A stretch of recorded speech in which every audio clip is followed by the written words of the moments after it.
ఎన్ని వేల మందిలోనైనా ధైర్యంగా మాట్లాడగలిగిన మనస్థైర్యాన్ని ఇచ్చిన మా అమ్మకి ముందుగా నమస్కారం చేస్తూ, భక్తి టీవీ వారి ఆధ్వర్యంలో దశాబ్దాలుగా నడుస్తూ ఉన్న దీపోత్సవాలలో తలమానికమైనటువంటి కోటి దీపోత్సవంలో మీరందరూ భాగస్వాములయ్యారు. మనం భూలోకంలో హైదరాబాదు నగరంలో ఒక ఎన్టీఆర్ స్టేడియంలో ఉన్నాము అనేది కేవలం భౌతికమైనటువంటి భావన.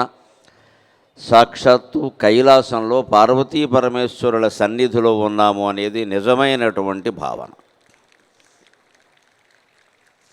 ఆ అవకాశాన్ని మనకి ఇచ్చినటువంటి భక్తి టీవీ యాజమాన్యానికి, చౌదరి గారు దంపతులకి, కార్యకర్తలందరికీ, భక్తి టీవీలో పనిచేసేటువంటి మేనేజర్ల దగ్గర నుంచి మంచినీళ్లు మోసేవారందరి వరకు అందరికీ నేను కృతజ్ఞతాపూర్వకంగా నమస్కారం చేస్తున్నాను.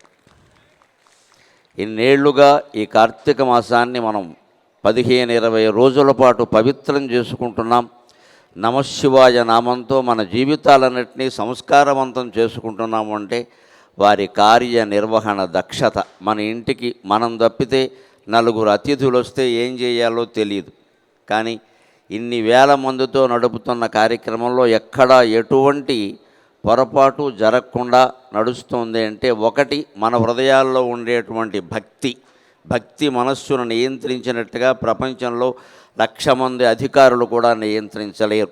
రెండోది, భక్తి టీవీ వారి చిత్తశుద్ధి.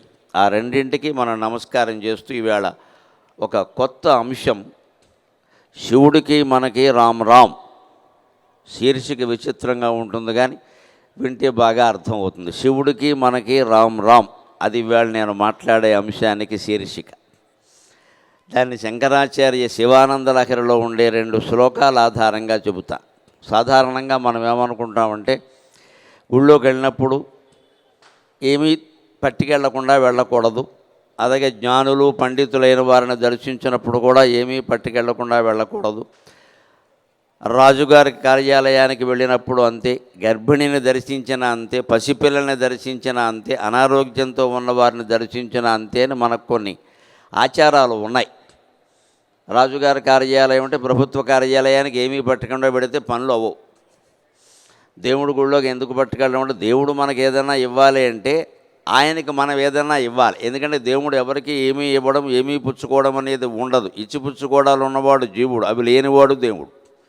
ఆయనకి మనకు ఏదైనా ఇవ్వాలి అంటే ఆయన రేపు దేవలోకంలో ఇతర దేవతల దగ్గర సమాధానం చెప్పుకోవాలి. నువ్వు ఆ భక్తి టీవీ వాళ్ళకో భక్తులకో నువ్వు ఎందుకు ఇచ్చావయ్యా అంటే, వారు నాకు తులిశాక ఇచ్చారు అందుకని నేను ఇచ్చాను అని చెప్పచ్చు. వారు ఇచ్చింది నీకు తులిశాక కదా, నువ్వు ₹1,00,00,000 ఎందుకు ఇచ్చావంటే ఆయన ఇవ్వగలిగింది తులిశాకే, నేను ఇవ్వగలిగింది ₹1,00,00,000 కదా అందుకని ఇచ్చాను అంటాడు ఆయన. యథాశక్తి అంటారు దాన్ని. అంచేత పరమేశ్వరుడికి మనం ఒక దళం, మారేడు దళం ఇచ్చినా మనకు అనంతమైన సంపదలు, శాంతి ఎందుకు ఇస్తాడు అంటే, మనం ఇవ్వగలిగింది మనం ఇస్తే ఆయన ఇవ్వగలిగింది ఆయన ఇస్తాడు. మనం ఇవ్వగలిగింది ఇంతే, మారేడు దళం మించి మనం ఏమిటి ఇస్తాం. కానీ ఆయన ఇవ్వగలిగింది అనంతమైనటువంటి మనశ్శాంతి, అనంతమైనటువంటి ఐశ్వర్యం, ఏదైనా ఇవ్వగలడు.